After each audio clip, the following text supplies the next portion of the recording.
Katelyn Makar, and I am a craniofacial surgeon at Riley Hospital for Children. I do cleft lip and palate, I take care of craniosynostosis and other congenital anomalies. I also help take care of the adult facial trauma population here in the Indianapolis area. Being a woman in medicine is very exciting, very empowering. I feel like what it means to be a woman in medicine is that we've made so much progress in the United States towards equality, towards gender equality, and to be honest, I feel like I stand on the shoulders of giants. Women a generation ago had it much, much harder. They're the ones who paved the way so that at this point, 50%, maybe even over 50% of medical students are women today. And now we're coming close to that in surgery. I have many women colleagues in plastic surgery. Attention to detail is really critical, and I sometimes think women are better at that. And I personally celebrate gender differences, whether people want to act like they exist or not. I think that they do exist, and I think they should be celebrated because we bring different strengths to the table. I think that women physicians on the wards and in clinics and in the operating room adds much greater depth to patient care than would otherwise be. You can do whatever you want to do within the field of medicine. I was told by some people along the way that surgery might not be a great option for women who want to have a family. I don't think that's true. I think I've seen many women model being surgeons and also being wives and mothers really, really well.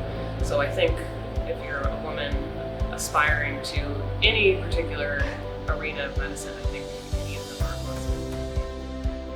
The best piece of advice I could give to a new resident in surgery, plastic surgery, really anything, is take as many opportunities as you possibly can to learn what you need to learn.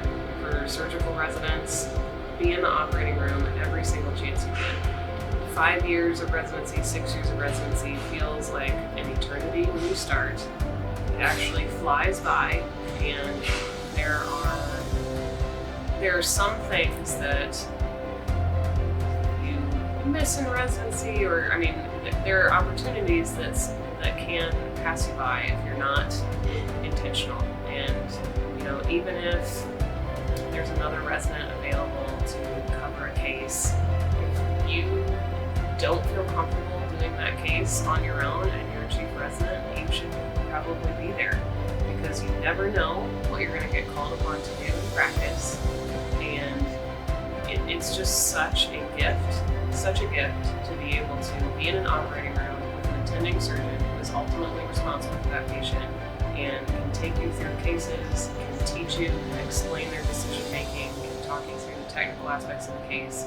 And that gift is not forever. It's for only 5 or 6 years. And again, it feels like an eternity, but it's not. And there are times where I wish, if I were only in so-and-so's operating room today, they would probably teach me how I could do this part of this case just a little bit better.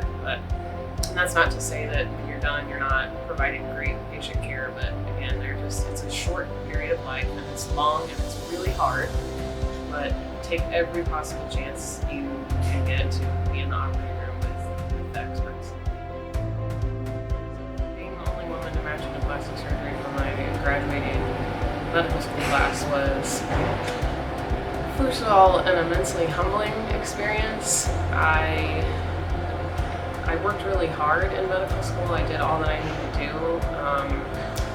but ultimately I felt like God opened that door for me, and I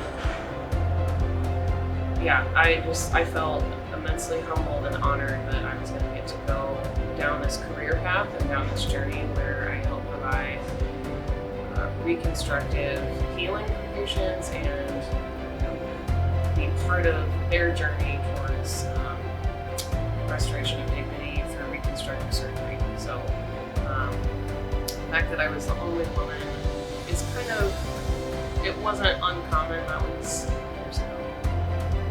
11 years ago, I felt like the majority of surgical residents at that time were men. So I was experiencing something that probably a lot of women were experiencing at that time, graduating from medical school, being one of the few neurosurgery residents, general surgery residents, plastic surgery residents, certainly orthopedic surgery residents who were women. They were just not, we were certainly in the minority. So. As a woman in medicine, it's been hard for me to figure out how to achieve balance in my life. It's been hard to figure out how to, foster growth in my marriage while simultaneously fostering growth in my career. It's been challenging to learn how to balance the demands of motherhood with the demands of my career. In the subculture that I grew up in, the narrative was largely that, if you're a mom, you're usually not working, you're at home. And so I've had to reconcile this really clear calling that I felt on my life to be a surgeon with this simultaneous calling to be a wife and a mother. And those are all really big roles that fight for my time and attention, and I have to be very intentional about drawing appropriate boundaries so that I am taking care of patients well and fostering the growth of my career while simultaneously investing in the most important relationships in my life, which are my own. When I'm at work, and I focus on patient care, I focus on whatever research projects I'm working on, and then when I drive home, I take the time to reset. Sometimes I pray about the role that I'm about to transition into just as I walk through the front door, the transition of being wife and mother, and making sure that whenever I can, I leave work at work. Unless I'm on call, I put my phone away when I get home so that I'm totally focused on my 2 children and also on my husband. So just being present in the moment. I also, whenever my children are awake and I'm at home, I'm not doing work. Unless there is, again, I'm attending to a patient care issue while I'm on call, or unless there's like a looming urgent deadline, which is not that frequent actually. So I try to not work at any time while I'm at home. So when I was in college, I worked at an outpatient surgery center in summer before my senior year, and all I did was clean up operating rooms after cases were done, and I loved every minute of it. The surgeons let me just walk into their ORs and observe whenever I wasn't busy, and I was just fascinated by the fact that they could take a patient into the operating room and do something really tangible and meaningful for them within a span of just a couple hours, and often change their lives for the better.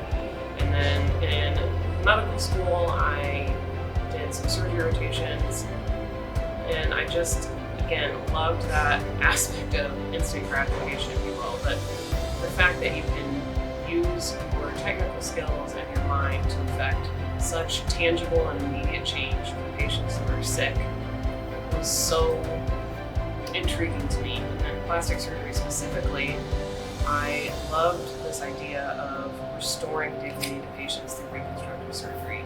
Patients who had been badly injured, badly burned, children who were born with congenital anomalies. Like, I spent 6 years in residency and 1 year fellowship learning the surgical procedures that can restore normalcy to those patients. And it is, it's, besides being a mom,